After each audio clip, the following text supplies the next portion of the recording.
How's it going, everyone? This is the Chris and Malik from the Flatbush Roundtable. Southwest Roundtable, yes. Wanted to bring to you some news that we've that's happened in Brooklyn recently. It's definitely a little terrible, but just play a little snippet for you.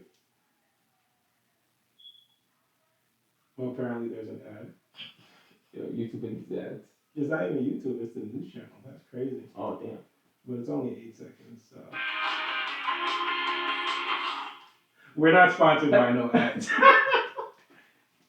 But essentially speaking, Daily News. The murder of a 19-year-old girl and the stabbing of her twin sister in Brooklyn. Police say the suspect, 20-year-old Vio Kelly, stabbed two twin sisters after they turned down his advances at a bodega early Sunday in Park Slope. Eyewitness news reporter Sonia Moncona.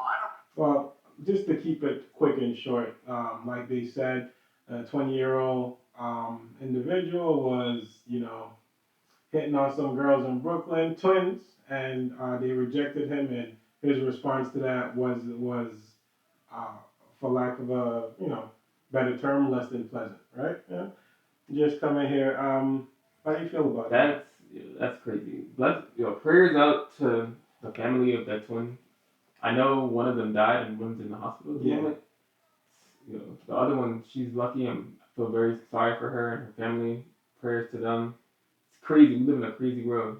Do you know if the guy that stabbed him got caught? Well, yeah, he's actually in custody as of I believe yesterday. He's in custody. He actually surrendered himself to the police station with his lawyer. So he walked in and he voluntarily surrendered himself. So I didn't fully dig into the full story, or at least I don't even know if they released all the details. We don't know if he was under the influence or what. But this is just why it's important for us to stress that people need to people need to be better at communicating, right? Men need to learn how to be rejected. Or most men are probably used to being rejected in the world that we live in, but it's just like just like just like we always ask our daughters and our children to dress a little better. We always also need to teach our young men out there to be respectful, learn how to take rejection more appropriately, right? Especially in our community because it's tough out there. This should never be the kind of response we have for someone who gives you an unfavorable response to something that you're looking for. And regardless, there's no excuse for this. There, like rejection, whatever the case is, you shouldn't be stabbing anyone. Violence is not okay. Honestly, I feel bad for the family of the little girl. Well, not little girl, she's my age, but I was like, I'm an old man. You, sir. Yeah, not little girl, she's my age. But the point is, like, there's no excuse for that. It doesn't matter if it's a guy, girl, whoever. You shouldn't be stabbing anyone. It's not okay. It's not cool. Just be safe out here. I hope everyone just aware of their surroundings. This is crazy times. Yeah, and listen, I'm actually given the unfortunate situation that's happening. I'm happy that he surrendered himself. Obviously, there could be no better. There would be nothing better than for that family to have their daughter back. But I'm happy to say at least that he is attempting to do the right thing. However late the response or action is, and I do hope that he learned from his horrendously horrible mistake, and I hope that he can grow to be a better person for it. Not saying he'll ever be forgiven by that family. I do grieve for them, and I pray for them. But it's just it's another sad day in Brooklyn because of tragedies like this, and I hope more people are open to having the conversation of how do we as a community be better. How do we teach our young men, our daughters, all these individuals, how to handle tough situations, how to handle rejection, how to handle being told no, how to just how to handle things that could potentially emotionally compromise us as a people because I feel like these conversations aren't had, and if they are, they're not. It takes something extreme happening for these conversations to be had. So I encourage everyone, like, hey, I know it's a tough world out there, and we need to have conversations. Ask your friends if they're okay. If someone's doing the wrong thing, don't forget to check your friends, check your homeboys. check your peoples, check your brother, check your sister. It don't matter. If someone's doing something wrong, you need to have that conversation with them.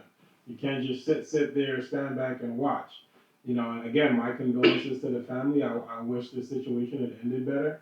But, I'm just encouraging everyone to try to hold each other, whether they're friends, family members, try to hold each other more accountable. But, not to rant on, but I'm glad he turned himself in. Um, I feel like he didn't. I feel like he just did the bare minimum. That's the least you could do. I don't know why he's. Yeah, that's not necessarily the right thing to do. He should have. This shouldn't even been the case at all. And also, I think just to all the young women out there and just young people in general, carry tasers with you. Carry some type of protection. I think like it's important to stay protected because you don't know who's out there. We live in New York. I'll agree. I'll agree to carry pepper spray. I don't know about a whole taser now. A taser won't kill you, But it can do a lot of damage depending on who's a using it. stabbing can kill Exactly. you. I will agree. I will agree. Of course, carrying a knife. I wouldn't. I Yeah. wouldn't encourage anyone to carry a knife. Oh, not that. I mean, we live in New York City. There's a lot of things we can do for self-defense. So arguing what people should and shouldn't carry is probably a longer conversation in itself. But I do because at the end of the day, like these girls, they weren't doing anything wrong. They were No. literally going into a bodega, something that they frequent, right? They went to get some Casual food, some snacks, or something. So I can't say these girls should have been carrying weapons. They were, minding their own business. No, I'm not blaming it on the girls, but like, no, I know you're not blaming. yeah, I'm just saying like encouraging people to defend themselves when they're minding their own business is not something I will always condone, but I will say, listen, that young man's response or his reaction to being rejected, whatever he was under, is something that we need to talk about in our community. yeah. What I'm trying to get at is like, yeah, that wasn't acceptable. I don't think like, I don't know what the scenario was, but regardless, I don't think that's acceptable. You shouldn't be stabbing anyone. That's not okay. But I'm not saying like, cause I know they weren't doing anything wrong, and they weren't expecting this to happen. But I feel like just like we live in a crazy world. Like anything's bound to happen at any moment. Just like to be safe, like even pepper spray, taser, like it's never crazy to have like just like a backup just in case. You never know what can happen at any given moment. No, that's fair, but I mean, yeah, that's a longer conversation. Yeah, it is. I would definitely like have a few kind of arguments for that, Mm-hmm. but hindsight, everyone, just be safe out there. Be aware of your surroundings. Protect yourself as best as you can. Whenever you go out somewhere with somebody, let your family know, let a friend know. Whatever it may be. Again, sad to see this tragedy happen, but Condolences to the family. yeah, and have a good day, everyone. Peace.